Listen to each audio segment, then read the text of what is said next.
Hi guys, आज के इस वीडियो में हम बात करेंगे कि आप कैसे फॉरेक्स को इंडिया में लीगली ट्रेड कर सकते हो। क्या मेथड्स है डिपॉजिट करने के, क्या मेथड्स है विड्रॉल करने के, क्या यूपीआई से हमको ट्रांजेक्शन करनी चाहिए, क्या अगर हम फॉरेक्स ट्रेडिंग करेंगे तो हमारा बैंक अकाउंट फ्रीज हो जाएगा, डेबिट कार्ड से करेंगे तो क्या अकाउंट फ्रीज हो जाएगा। ये सारे जो क्वेश्चन है आज इस वीडियो में करेंगे।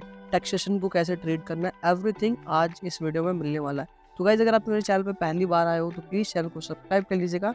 यहाँ पे मैं क्रिप्टो एंड फॉरेक्स से रिलेटेड कंटेंट मैं बनाता हूँ। तो गाइस फटाफट हम स्टार्ट करते हैं। तो गाइस मैं चलता हूँ आपको अपने आईपैड पे और दिखाता हूँ कि मैं कैसे सारा चीजें एक्सप्लेन करने वाला हूँ। तो इस वीडियो को मैं टोटल 3 कैटेगरी में डिवाइड करने वाला हूँ। गाइस सबसे पहला हुआ कि फॉरेक्स क्या है, फॉरेक्स का बेसिक चीज को बोलते हैं फॉरेक्स। दूसरा क्या कि लीगल तरीके क्या है इसको ट्रेड करने के, एंड आप कौन कौन से मेथड्स हैं जिससे आप इसको ट्रेड कर सकते हो। तो गाइस सबसे पहले हम चलेंगे कि फॉरेक्स आखिर है क्या। तो गाइस जैसा कि नाम से ही पता है कि फॉरेक्स का मतलब फॉरेन एक्सचेंज यानी करेंसी एक्सचेंज।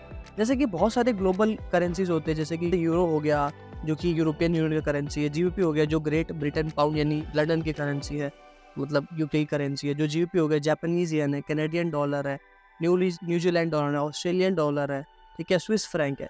यानी जो भी ग्लोबल करेंसीज है उनका आपस में जो डिफरेंस होता है, इकोनॉमी अच्छी करेंगे तो अच्छा डिफरेंस होगा, बुरा करेंगे तो बुरा डिफरेंस होगा। तो ये आपस के बीच का जो डिफरेंस है इसी को आप बोलते हो फॉरेक्स एक्सचेंज की ट्रेडिंग। यानी कि अगर मेरा इंडियन इकोनॉमी अच्छा करा तो मेरे रुपीस की वैल्यू बढ़ेगी, अगर यूएस इकोनॉमी अच्छा करा तो यूएस डॉलर की डोमिनेंस वो बढ़ेगा। तो this is how you can capitalize on these fluctuations. यानी कि जो बीच का डिफरेंस है, यानी मान के चलो कि आज मेरे 1 रुपए की वैल्यू 1 पॉइंट समथिंग समथिंग है, कल को वो 5 पैसे बढ़ गया तो मेरा 5 पैसे का जो प्रॉफिट है वही मेरा यहाँ पे प्रॉफिट होने वाला है। अब गाइस फॉरेन एक्सचेंज की ट्रेडिंग में कुछ पेयर्स होते हैं, जैसे कि मान के चलो यूरो यूएसडी, यानी कि आप यूरो के बदले यूएसडी दे रहे हो, जैसे कि जेबीपी स्लैश यूएसडी, ठीक है। आप जेबीपी जापानीज येन बाय करने के लिए यूएसडी दे रहे हो, या आप बोल सकते हो ऑड यूएसडी, यानी कि आप ऑस्ट्रेलियन डॉलर के बदले यूएसडी दे रहे हो। अब गाइस जो पेयर के स्टार्टिंग में होता है इसको हम बोलते हैं बेस करेंसी,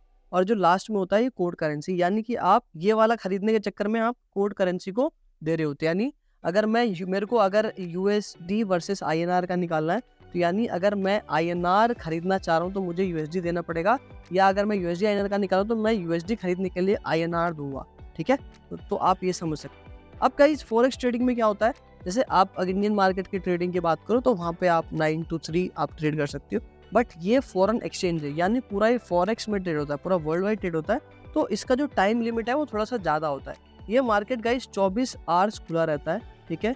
सैटरडे संडे सिर्फ बंद होता है, तो सैटरडे संडे आप इसमें ट्रेड नहीं कर सकते। तो इसमें सेशंस होते हैं, जैसे कि सिडनी सेशन, यानी सिडनी के आसपास जो भी कंट्रीज है वो वहाँ पे ज़्यादा इस करेंसीज की ट्रेडिंग होती है। टोक्यो में जापानीज येन के आसपास की जो करेंसी है वो ज़्यादा ट्रेड होगा।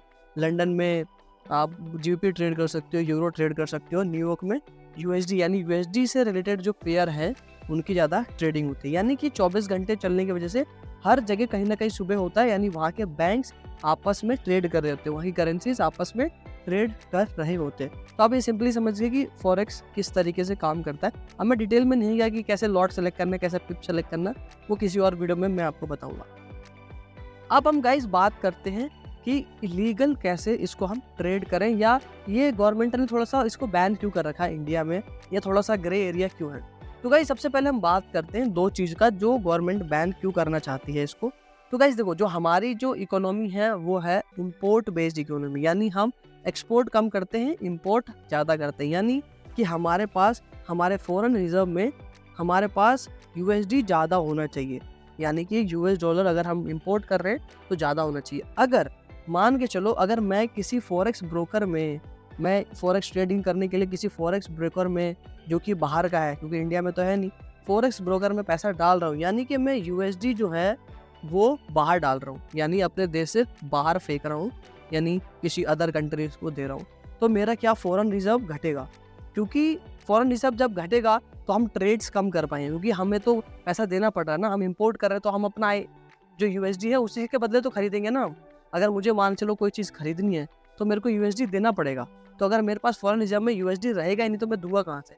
तो that is why government allow नहीं करती, क्योंकि गवर्नमेंट को पता है कि 99% जो पैसा है जो फॉरेक्स ब्रोकर के पास जा रहा है वो कभी आने नहीं वाला, क्योंकि 99% जो ट्रेडर है वो मनी लूज करते हैं स्टार्टिंग में खासकर। तो दैट इज़ वाई वो फॉरेक्स की जो ट्रेडिंग है वो यूएसडी पेयर्स की या इंटरनेशनल पेयर्स की अलाउड नहीं है। सिर्फ इंडिया में आप INR पेयर्स को ट्रेड कर सकते हो, यानी USD INR, ठीक है, यूरो INR, क्योंकि यहाँ पे आपको US डॉलर देने की जरूरत नहीं है, हमारे फॉरेक्स रिजर्व से कोई लेना देना नहीं है, आप सिंपली INR में ट्रेड कर रहे हो। लेकिन नुकसान ये है कि INR के पेयर में ट्रेड करने से क्या होता है, आपको लिक्विडिटी वॉल्यूम कुछ भी नहीं मिलता, ठीक है। तो मैं समझाया, जैसे हमारी जो इकोनॉमी है इंपोर्ट बेस्ड इकोनॉमी है, तो हमें फॉरेन रिजर्व को बचा के रखना है, दैट इज वाई गवर्नमेंट थोड़ा सा अलाउ नहीं करती, ठीक है। INR पेयर ही अलाउड होते हैं, सिंपल ये लॉजिक था कि ये लीगल क्यों है। अब गाइज इसमें भी एक तरीका है जिसकी मदद से आप फॉरेक्स की ट्रेडिंग कर सकते हो, कोई प्रॉब्लम नहीं है, सब चीज़ ओके हो जाएगा, ठीक है। हम बात करते हैं कि सेफली किस तरीके से हमको ट्रेड करना है फॉरेक्स को, गाइज, ठीक है, तो ये समझते हैं। तो गाइज हम बात करते हैं कि how you can trade safely with these forex brokers and prop firm. तो गाइज देखो, अब दो तरीका है जहाँ पे आप ट्रेड कर सकते हो। पहला है फॉरेक्स ब्रोकर, जैसे कि एक्सएनएस हो गया, जैसे एक्सएम हो गया, आप इनके अकाउंट खुलवा सकते हो और इनके अकाउंट में डिपॉजिट एंड विड्रॉल करवा सकते हो। अब क्या इसमें UPI चलता है, क्या ऑनलाइन बैंक ट्रांसफर चलता है, क्रिप्टो चलता है, वो सारी चीजें मैं बताऊंगा। दूसरा गाइस तरीका है प्रोफर्म, यानी जैसे कि TFT हो गया, द फंडेड नेक्स्ट हो गया, किल फंडेड ट्रेडर हो गया, SFT हो गया, ठीक है, उसके बाद फंडेड इंजीनियर हो गया। तो ये कुछ प्रोफर्म है जो आपको थोड़ा सा फीस लेके they give you a account जिसमें कि आप ट्रेड करते हो। सबसे पहले हम बात करते हैं फॉरेक्स ब्रोकर, और गाइस जो भी बेस्ट फॉरेक्स ब्रोकर का लिंक है नीचे डिस्क्रिप्शन में मिल जाएगा। अगर आप हमारे थ्रू जाते हैं और एक्सएम या एक्सएनएस पे अकाउंट बनाते हैं तो you will get rebates on your commissions. और अभी एक्सएनएस में तो 100% बोनस मिलेगा, अगर आप $200 डालते हैं तो यू विल गेट $200 मोर, यानी $400 हो जाएंगे आपको ट्रेड करने के लिए, ठीक है। अब गाइज हम बात करते हैं कि फॉरेक्स ब्रोकर पे आप कैसे ट्रांजेक्शन करते हो। तो गाइज होता ही है कि आप फॉरेक्स ब्रोकर के अकाउंट में डायरेक्टली पैसा नहीं भेजते हो, यानी डायरेक्टली आप पैसा नहीं भेजते हो, आप किसी थर्ड पर्सन को पैसा भेजते हो, ठीक है। थर्ड पर्सन को पैसा भेजते होगे तो क्या होगा, वो जो पैसा है आपके अकाउंट में दिखने लगेगा, ठीक है, अकाउंट में दिखने लगेगा। यानी आपने डायरेक्टली एक्सएनएस को या एक्सएम को पैसा नहीं भेजा, उनके अकाउंट में नहीं भेजा, बट आपका जो पैसा है उनके थर्ड पार्टी सर्वर पे जाने के बाद वो आपके ट्रेडिंग अकाउंट में दिख जाएगा, ट्रेडिंग अकाउंट में दिख जाएगा। उससे क्या होगा कि आप इजीली ट्रेड कर सकते हैं। गाइस UPI को मैं अवॉइड करता हूँ कि UPI से आपको डिपॉजिट नहीं करना चाहिए, आपको हमेशा ऑनलाइन या ऑफलाइन बैंक ट्रांसफर का जो ऑप्शन है वो चूज करना चाहिए, थोड़ा सा सेफ होता है। या बेटर सबसे बेस्ट है कि आप क्रिप्टो से करो। क्रिप्टो वो आपको वॉलेट एड्रेस देंगे, जितना आप क्रिप्टो भेजोगे उसके बेसिस पे जो भी USD रहेगी वो आपके वॉलेट एड्रेस पे मिल जाएगी और आप सिंपली ट्रेड कर सकते हो। तो ये तो गाइस था ब्रोकर के साथ, ठीक है। अब गाइस हम बात करते हैं प्रोफर्म में। प्रोफर्म में क्या होता है, सिंपली आपको चैलेंजेस को बाय करना होता है, ठीक है। आप चैलेंजेस को बाय करने का आप अपने डेबिट कार्ड से बाय कर सकते हैं, आप अपने क्रेडिट कार्ड से बाय कर सकते हैं, या आप क्रिप्टो से बाय कर सकते हैं। कुछ प्रोफर्म तो जैसे फंडेड नेक्स्ट हो गया, वो आपको बैंक अकाउंट देती है, उसमें आप पैसा डालिए, ठीक है, उनका ही बैंक अकाउंट होगा या किसी थर्ड पर्सन का होगा, वहाँ पे आपको चैलेंजेस वो ऑटोमेटिक दे देंगे, ठीक है। तो क्रिप्टो करने की जरूरत नहीं है।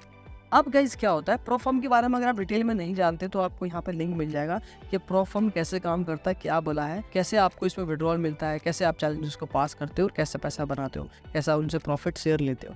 तो गाइस सिंपली आप ये मान लो कि एक कंपनी होती है जो आपको आपके स्किल के बेस पे फंड देती है कि आप हमारे पैसों पे ट्रेड करो और आपको हम 80% दे देंगे, जो भी आप प्रॉफिट बनाओगे 20% हम रखेंगे। दिस इज हाउ आप एक छोटा सा एग्जांपल ले सकते हो, ठीक है। और गाइज अगर आप बात करो टैक्सेशन की, तो टैक्सेशन का भी बहुत इंपॉर्टेंट पॉइंट है गाइज। इस वाले इनकम को, जो फॉरेक्स ब्रोकर वाली इनकम है, इसमें आपको टैक्सेशन में थोड़ा सा प्रॉब्लम आता है। बट अगर आप प्रोफर्म वाली इनकम पे आप बात करो, यानी प्रोफर्म की ट्रेडिंग करो, तो वहाँ पे आप एक तरीके से कॉन्ट्रैक्ट पे काम कर रहे होते हो। कॉन्ट्रैक्ट मतलब आप सिंपली आपने कंपनी से डील कर ली, कंपनी का अकाउंट है, मुझे सिर्फ ट्रेड करना है। एक तरीके से आप इन्फ्लुएंसर्स वाली जॉब कर रहे होते हो, फाइनेंशियल इन्फ्लुएंसर, जिसमें आप वो ट्रेड करते हो। तो उसके बेसिस पे आपको कॉन्ट्रैक्ट के बदले आपका चार्जेस मिल जाता है, ठीक है। तो आपको इसको टैक्सेशन में दिखा सकते हो income from other sources, income from other sources, ठीक है। और यहाँ पे आप अपने जो भी CA है उससे कोऑर्डिनेट कर सकते हो, वो आपको टैक्स भर के एक बढ़िया तरीका बता देगा। तो गाइज टैक्सेशन में भी कोई प्रॉब्लम नहीं है। आप समझ गए लॉजिक क्या है कि क्यों इंडियन जो गवर्नमेंट है थोड़ा सा बैन करती है चीज़ों को, कि उनका फॉरेक्स जो है फ्लक्चुएट ना करे जस्ट बिकॉज ऑफ दिस। तो गाइज आई होप ये वीडियो आपको अच्छा लगा। अगर वीडियो अच्छा लगा तो प्लीज़ इस वीडियो को शेयर कर दीजिए उन लोगों के साथ जो फॉरेक्स ट्रेडिंग में आना चाहते हैं और अपना जो लाइफ है, अपना करियर है, वो बढ़ाना चाहते हैं। गाइज जब तक के लिए मस्त रहिएगा, आवाज़ रहिएगा और ट्रेड करते रहिएगा और बोलते रहिए भारत माता की जय।